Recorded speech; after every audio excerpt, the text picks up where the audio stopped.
Another episode of Sloppy Saturdays, and today we are doing a Contenders Preview, but we are combining two conferences. We are talking about the Big 12 and the ACC, the contenders that could possibly make the college football playoffs. Now, for the ACC, I feel like it's very small. I feel like it's two teams that can make the college football playoffs. You guys probably know the two teams I'm thinking of right now before I even unveil them. And then we are talking about the Big 12 as well, where I feel like the Big 12 contenders are very small as well. Now, different from the Big 12 compared to any other Power 4 conferences, the other three, is that I feel like the Big 12 teams really don't have a chance to win a national championship. Different from every other conference. I feel like every other conference has at least one national championship contender. I feel like the Big 12 just has teams that could make the college football playoffs, maybe win a game in the college football playoffs. But we're going to go over all the teams that I think could contend to make the college football playoffs in both of these conferences. Now, it's still very small. There's 6 teams that I have that I think could really contend to make a push for the college football playoffs. That's why I combined it into one video where I felt like other teams like in the Big 10 and in the SEC have like 5, 6, 7 teams alone in their own conference. So if you wonder why we combined it, that's why. Now we're going to start out with the Big 12, but we're going to talk about a couple teams that I wanted to highlight, possibly why they didn't make it. Now, first team everybody likes to think of when they think of Big 12, obviously in recent years, is Colorado. Now, I just don't think Colorado has a college football playoff team at all. We were very surprised last year that they were as good as they were, even though I believe they were 8-5. They weren't even in contention. They were in contention in some point to make the college football playoffs of the season, but again, they fell flat. They did make a bowl game. Now, I think their quarterback room is very talented. I said it time and time again. I think Caden Salter is going to start for Colorado, and I think Julian Lewis is going to come in the following year. Caden Salter, a guy out of Liberty that absolutely tore up the conference 2 years ago, and a guy with true dual threat upside. I think he could be definitely one of the better quarterbacks in the country, a top 20 quarterback in the country. But when you look at Colorado on both sides of the ball, just way too much turnover. They have way too much turnover every year. And for a team to have continuity, especially in the first 5 weeks, cohesiveness, like it's just not going to happen with a team with that much turnover, in my opinion, unless just the talent just outweighs everything, which I don't think they have either. That's why Colorado didn't make it. Now, a team you're going to be very surprised they didn't make it because they are ranked at number 22 is Iowa State. I think Iowa State is ranked solely off of respect last year. But again, we saw 2 of their receivers go into the NFL. I think that's going to hurt them greatly. And I think they have one of the weakest defenses in the conference going into this year. Now, I'm going to say it right now because this video comes out Friday. And then obviously Saturday is the game between Kansas State and Iowa State. Take Kansas State. What do you want to take Kansas State on the spread -3? Money line, I think Kansas State absolutely going to blow the doors off them. I think a lot of people are looking at last year's Iowa State team and thinking it's going to be the same this year. I don't. I think Rocco Beck is going to be probably a top 20 to top 25 college football quarterback. But again, like I said, I think the turnover on offense is going to lead that offense to not be as explosive. And I think their defense, like I said, is one of the weakest in the conference. I think tomorrow they're going to have trouble stopping the run between Avery Johnson and Dylan Edwards. We'll talk about that more a little bit into this episode. Who else do I like? Baylor, another team that I think is just right outside the cusp. I think Baylor is going to be very talented this year. I think there's a way they can make the college football playoffs in the Big 12. I just think they're a little bit of a step behind them. But I think on offense, defense, they're pretty solid. I think they could definitely have a good record in this conference and maybe make a push. BYU was a team that I would definitely have in this video as a team that could contend for the college football playoffs. Last year, they had a great record, 11-2. Now, the issue is we've talked about it time and time again, was Jake Retzloff. Jake Retzloff had to transfer out. Everybody knows the situation. If you've been following me, we've been talking about the situation time and time again. They go with the true freshman, Bear Backamere, and I think that's going to set them back a little bit.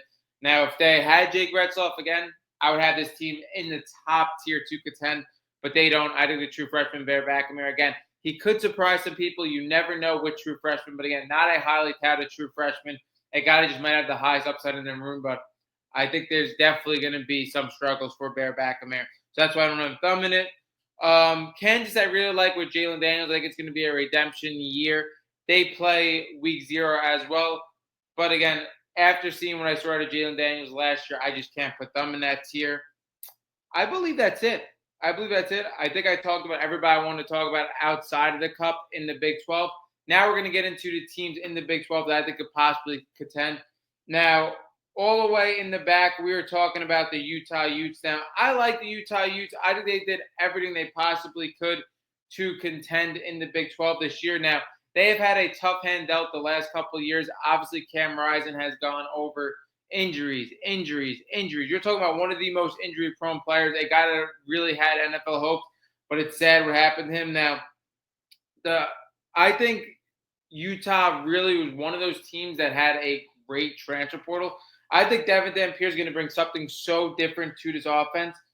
Now, Devin Dampier, a guy out of New Mexico that could really pass the rock. I mean, you're talking about over 3,000 pass yards last year. He's a guy with rushing upside as well. I think he's going to bring a different element to this offense. Now, the problem is he had 12 passing touchdowns and 12 interceptions. He's going to have to cut down on turnovers, which I think he will in his junior year.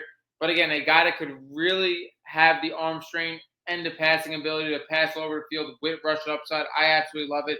Wayshawn Parker and the 3 other running back transfers, I think is going to make up a RPO-style offense, and I think it's going to be running back by committee to them. Now, the receiver room is where I have definitely questions. I mean, you're looking at 3 receivers that are upperclassmen coming from decent programs, but who's going to step up? That's my question mark for Utah, but I absolutely love the backfield in Utah. I love Devin Dampier, and I love how their offensive line fully came back as well. I think the offensive line is going to be really solid. And this defense was one of the best defenses in the Big 12, a top 3 defense last year, and they have everybody coming back besides one person as a starter. So I think, again, if this offense sticks to Devin Dampier's strengths, running the football, he could cut down turnovers, and you have a defense that's fully loaded coming back. Again, this team could be a sleeper to contend in the Big 12. I absolutely love it. I love their head coach and Kyle Whittingham as well. I think they did phenomenal in the transfer portal. Again, it's going to depend on who's going to step up in the receiver room. But Devin Dampier, I really like as the addition they made as the answer to this problem with Cam Rising. Obviously, Isaac Wilson wasn't the answer. And I think they're going to ride on defense and ride on RPO game on offense. I absolutely love their chances. Now, the next team I have in this outside tier, outside of the top 2 teams, in my opinion, is Texas Tech. Now, the thing with Texas Tech is their offense was phenomenal last year. They have an air raid offense, and it was great last year. They put up 37 points per game last year. The issue was they had arguably the worst defense in the entire Big 12 conference. They let up about 35 points on defense. So again, they wasn't really doing much. My issue with Texas Tech, it's not their offense. I think Barron Morton is one of the most underrated quarterbacks in college football. He threw the heck out of the ball last year.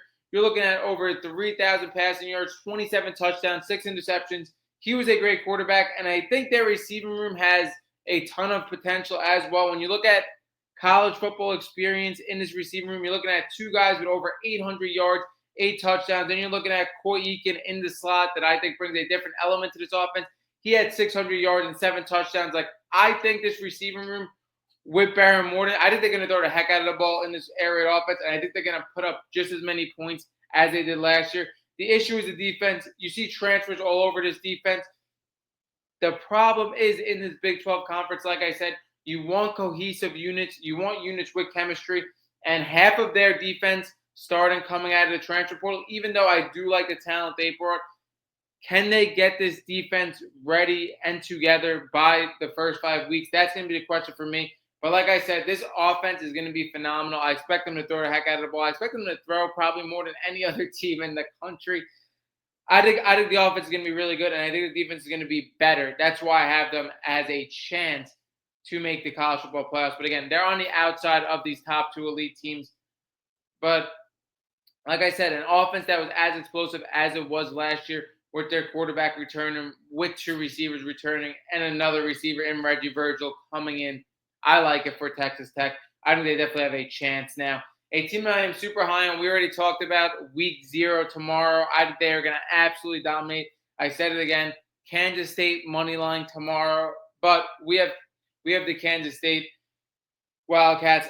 I absolutely love this team. I think they could possibly have the best backfield in the country when you look at Avery Johnson and Dylan Edwards. I said it. Dylan Edwards is one of the most explosive running backs in the country. We saw him take over in his first college football game ever against TCU when he was on Colorado.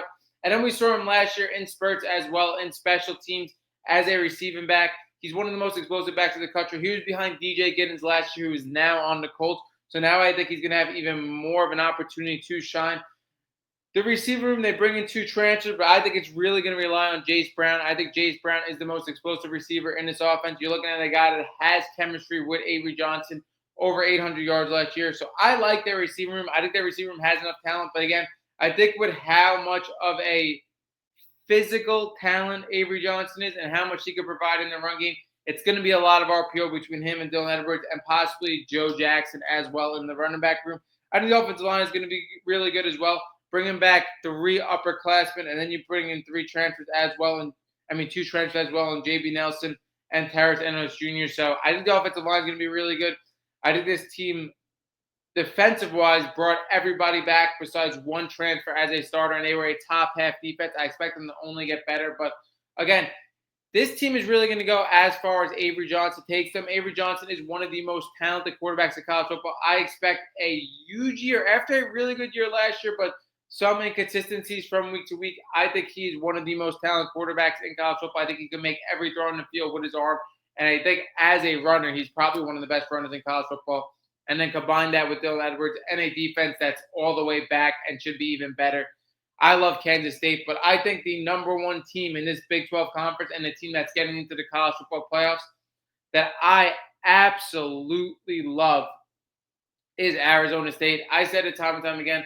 I think Arizona State is one of the most underrated teams in all of college football. I think if you have a future, whether you want Heisman futures, whether you want win total futures, whether you want Big 12 champion futures, I think the best bet is Arizona State. Now I'm going to either live or die by that sword. But Sam Leavitt, one of the most underrated quarterbacks in the country, threw all over the field, had a great touchdown interception ratio, threw for over 3,000 yards.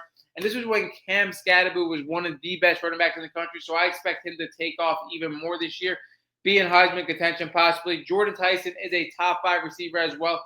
He had over 1,100 yards, double-digit touchdowns. He's going to be even better, like I said, without Cam Scadaboo in his offense. They're going to definitely transition to more of a passive attack. I love what they did in the receiver room as well. You talk about Jalen Morris, Malik McLean, 2 guys, upperclassmen. They bring them in as steady receiving options along Jordan Tyson. Then you also talk about Noble Johnson and Jaron Hamilton as well, 2 guys out of Alabama and Georgia that didn't get the opportunity there. So they're going to be your high upside guys. So they have guys with experience around Jordan Tyson. They also have guys with high upside as well that couldn't crack these blue chip powerhouse program. So I like that as well. The offensive line comes back fully besides 1 transfer in Wade Helton, who I expect to be a plug-and-play starter as well. And for Arizona State's defense, arguably the best defense in the Big 12, everybody comes back besides Kydrick Breelove as a secondary player who I do like. So I think Arizona State, I said it, I think they're by far the best team in the conference. When you talk about experience, when you talk about 2 guys that's going to have the best connection in the conference between Sam Leavitt and Jordan Tyson, 2 guys that I think should be SEC Big 10 caliber guys. The defense comes fully back. I think they have the best coach in the conference as well in Kenny Dillingham. Like, there's nothing more I could say. They got the best coach. They got the best quarterback. They got the best receiver. They got the best defense all the way coming back. Like, this is the team. And I feel like the odds you're getting them to win the Big 12 championship is so low. The odds you're getting them to make the college football playoffs is so good. Arizona State, in my opinion, is the best team in the conference. And I think the only team that could really, truly shake them is going to be Kansas State. Now, we are going to get into the ACC conference, where I believe there's only 2 teams that could possibly make the college football playoffs. So we're going to talk about a ton of teams that I think are pretty good in this ACC conference. I think with Mensa and Duke, they should be taking a step up. I expect Duke to be solid. I still expect UNC to be solid. I don't think they're going to have as much hype as Bill Belichick is going to bring them, but I think they could be a solid team with their schedule that they could take advantage. But they are one of those teams, along with Deion Sanders' Colorado team, that has a ton of turnover. But I do think like Bill Belichick could take advantage of everything that's coming along with them. SMU, another team, possibly can make the college football playoffs. I think they had a ton of turnover as well, but I think Kevin Jennings is a quarterback right outside the top 10. I think they're going to have a down year compared to last year. I think last year was super impressive for them as we talk about a team finally trying to get in a Power 4 conference, and they made the most of it. So I really like that being in the college football playoffs last year, but I think they're going to take a step back. Who else do I like? Louisville could be excited with Miller Moss. I think Georgia Tech could actually be a ranked team. I think Georgia Tech, with their defense, I think they're one of the most cohesive teams in college football, coming back with experience. I think Haynes King is a really good college football quarterback. Reminds me a lot of Taysom Hill.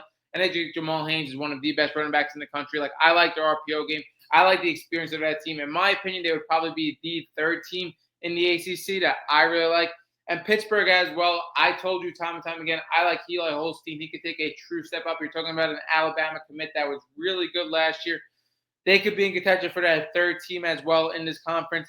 And with Desmond Reed, I said it time and time again, I think he's one of the best running backs in the country. Reminds me a lot of Dylan Edwards, who we talked about in this video. So, again, ACC does have some exciting teams, but we're going to get into the two teams that I think really could make a mark in this ACC, and two teams that I think could both make the college football playoffs possibly, even if, one of them doesn't win the conference. The definitive number two, but not even close, in my opinion, to the number one team is Miami. I think Miami is super underrated. I think Carson Beck is going to be one of those guys very similar to Cam Ward last year that's going to take over this Miami program and keep them afloat. Carson Beck just absolutely so underrated. When you look at Georgia, they led the SEC in drops last year, but Carson Beck was a guy with 3,400 yards, 28 touchdowns, and 12 interceptions, and people are treating him like he's chopped liver. Like, he was really good last year. He was really good in a Georgia offense that didn't have any standout weapons. And, again, Georgia still won the SEC championship. Like, with those stats, he should be getting way more respect. You could argue the best transfer portal quarterback ad in the country. Miami gets it yet again. When you look at the receiving room, that's where I have true questions. C.J. Daniels is, I think, the guy that's going to step up from LSU. Again, only 400 yards last year, nearly 500 yards, but a guy coming from that offense, I think, going to step up. Josiah Trader, they didn't really get a lot of run in this offense last year, but he's going to be a starting receiver for them. It's going to be interesting to see how he develops. And then you have Tony Johnson as well. The offensive line should be really good with upperclassmen. Everybody coming back besides one starter. And then Mark Fletcher, I expect to be really good. As a backup last year to Damian Martinez, you're talking about 600 yards and 9 touchdowns. Now, again, very similar to Texas Tech we talk about. The defense is my worry. The defense is what really lost Miami from being in the college football playoffs in the ACC and making the ACC championship. But they bring in 6 transfers as starters, and they bring in a bunch of transfers as backups that can make an impact as well. So I really need Mario Cristobal to make a solid defense around Carson Beck, because the offense with Xavier Restrepo, Damian Martinez, Elijah Roy are all leaving. I don't expect them to be as good as last year. But if this defense could shore up, I still expect this to be an explosive offense with Carson Beck. And I expect them to make the college football playoffs. Honestly, I don't expect them to win the ACC, but I expect 2 teams at least to come out of the ACC and make the college football playoffs. And I expect Miami to be one of them. Like I said, Carson Beck could have a redemption type year. He's a guy, again, that we had last year as the number one quarterback in the country. And I thought him staying in college was a great move. You're talking about a guy that's making $6 million in college football, way more than he would be making in the NFL as a 3rd, 4th round. And I think he could get back into the first 2 rounds of a draft class next year. So I like this offense. Again, they do have a little bit more question marks than last year. This defense really has to step up, but I expect them to make the ACC championship. And the number one team in the ACC, by far, an absolute elite unit that somehow people still have question marks with, because I guess they were one of the first teams out of the college football playoffs last year. But again, they had everybody returning on both sides. They have a ton of elite experienced talent. I think Dum and Penn State are in a tier of their own when you talk about returning talent. You have the Clemson Tigers. Again, you have Cade Klubnik, a top 5 quarterback, no questions there. You have Antonio Williams, a top 5 receiver, no questions there. Then you also have Brian Wesco, who's probably one of the best number 2s in all of college football. TJ Moore, one of the best number 3s in all of college football. Like, this receiving core is absolutely insane. This offensive line unit is all returning. Then you have Gideon Davison as a freshman, who I think is going to step up as a running back. If not, Cade Klubnik is just going to absolutely tear it up in the passing game. This offense is going to be absolutely phenomenal. When you talk about, probably, in my opinion, the 2nd best receiving core in the country, with arguably the best quarterback in the country in Cade Klubnik, with an offensive line that is fully returning, with Dabo Swinney being the best coach in the ACC. Like, what are the question marks? Then you look at the defense. They were one of the top defenses in the ACC last year, and they have a ton of NFL talent on the defense. When you look at Peter Woods, arguably the best defensive player in the country, TJ Parker right along with him as well as a top 2-round NFL talent. Sammy Brown is a guy that I think that could really step up. When you look at Avison Terrell, the brother of AJ Terrell, he's going to be phenomenal in the secondary as a leader as well. Like, the defense is fully returning, the offense is fully returning. They are arguably the most experienced team in the country. They have one of the best receiving corps. They have arguably the best quarterback. A defense, like I said, with a ton of elite NFL talent. This is a team in the ACC that I think nobody could touch. Like I said, I think Miami could come in and be the second ACC team to make the college football playoffs, but Clemson is in a tier of their own in the ACC. Clemson comes in as the surefire team to come out of the ACC, in my opinion. That wraps up this episode of Sloppy Saturdays, going over Big 12 contenders, going over ACC contenders. Drop down below who you think I have possibly missed as a sleeper in the ACC, in the Big 12. That wraps up this episode of Sloppy Saturdays, and